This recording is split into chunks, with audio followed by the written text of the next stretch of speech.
Amazon, obviously S tier because it's the #1 beneficiary of the AI efficiency wave. So you'll move it. You'll just use I need to move it. Click and drag. Okay. Click and drag it to S tier. Okay. Apple, I'll put C tier because they really have to prove themselves out over the next 2 to 3 years. They could end up miraculously figuring out a way to execute on AI and move up, or they can completely fall apart and we might move beyond the mobile phone as our primary intermediary, in which case Apple could be in huge trouble the next 10 years. So I'll sit it in C for now.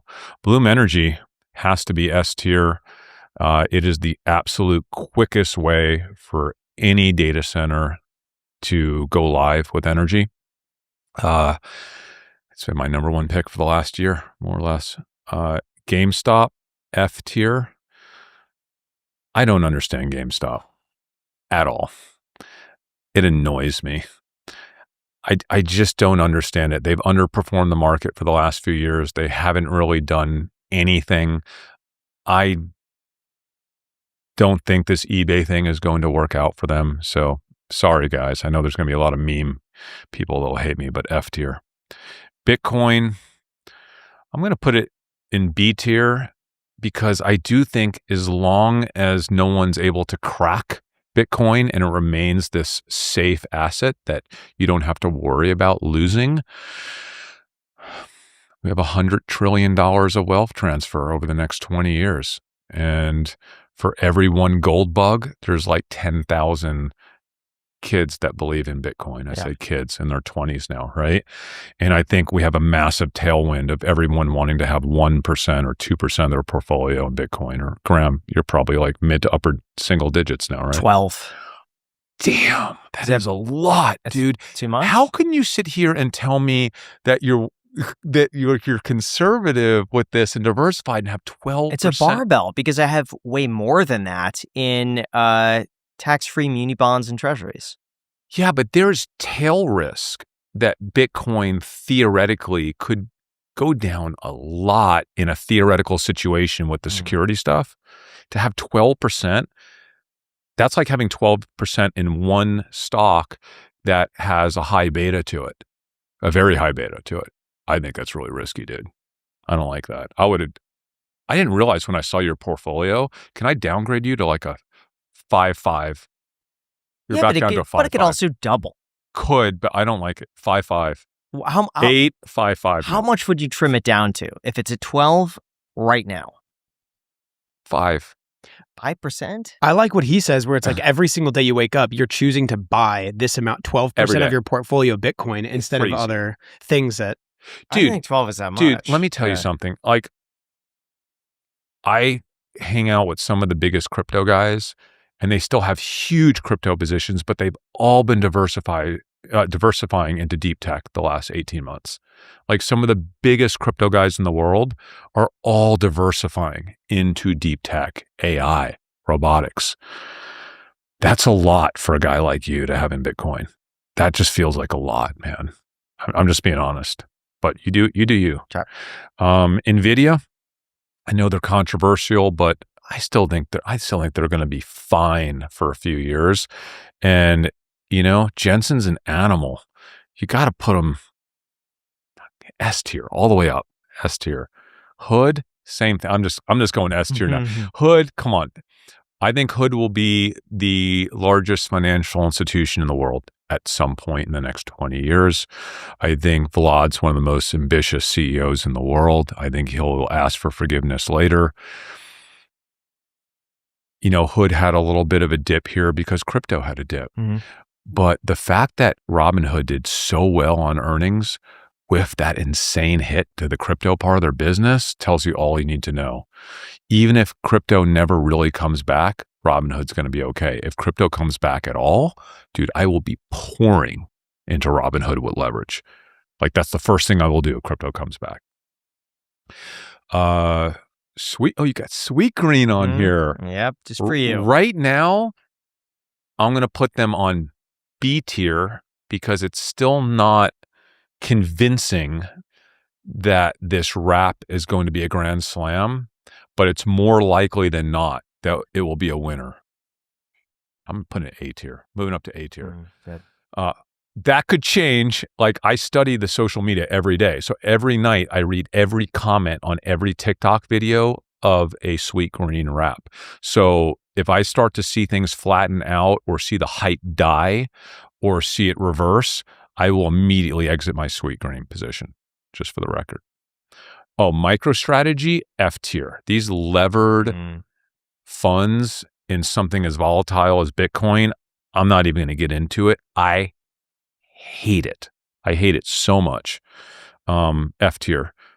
Coinbase, D. I just don't have a lot of visibility into how crypto is going to play out over the next 10 years. I think Coinbase will do fine because they do a lot of institutional stuff and they are the institutional kind of partner for Wall Street when it comes to crypto. But I think they'll have a lot more competition the next 10 years if crypto hangs around. Is TQQQ the triple leverage? Yes. QQQ? I love it. I love it. I really do. You know, I spent a lot of time with Dave Hansen. I'm putting it, God, seems crazy to put it A tier. I'm putting it A tier because we have this thesis that it is highly likely to continue to generate 2x returns to the QQQ over the next 20 plus years, 25 years. So it's a triple leverage, but with the premium costs, it ends up generating about 2x over the long term. And while it does have tremendous volatility, we've run so many scenarios, and it's a really, really rare scenario where it gets hit and gets wiped out. Like, I don't even know if it's possible, but I'm willing to roll the dice. I have part of my retirement portfolios in that for the last 4 or 5 years. Kind of love it. QQQ, I love less than that, but hey, I'll put it B tier because you're still getting an aggressive, diversified mix of technology and growth stocks, which how can you hate that? Tesla, right now I'm putting it C tier because they're at this pivotal moment when I think the entire future of Tesla depends upon Elon locking in and getting this Optimus robot right, and he hasn't yet. I think the entire future of Tesla is in robotics, and I'm quite honestly disappointed with how quickly that project's been moving or how slowly it's been moving the last year. It has not come as far as I thought it would. I think Elon is distracted and all over the place. If they execute on Optimus, I think Tesla could go to A tier, maybe even S tier. If they don't, it could move down to D tier pretty quick. Could theoretically be F tier with its valuation and the automotive business. I know it's a hot take. Microsoft, listen, they're hyper, they're deep in the infrastructure layer. I gotta give them B because they're just going to get that spending. They're just in the right place at the right time, but their traditional business is going to get destroyed. So I can't put them up above B tier because they're one of those SaaS companies that eventually they're just going to get destroyed on the SaaS side. But on the cloud computing and all the AI stuff, it will save them. Lululemon, season to season, I just don't know yet. So I got to throw them in C tier. It's like, that's a company I'm either going to be long, short, depending on what the trends are telling me that season. Did they get the right styles in? Are they making the right moves?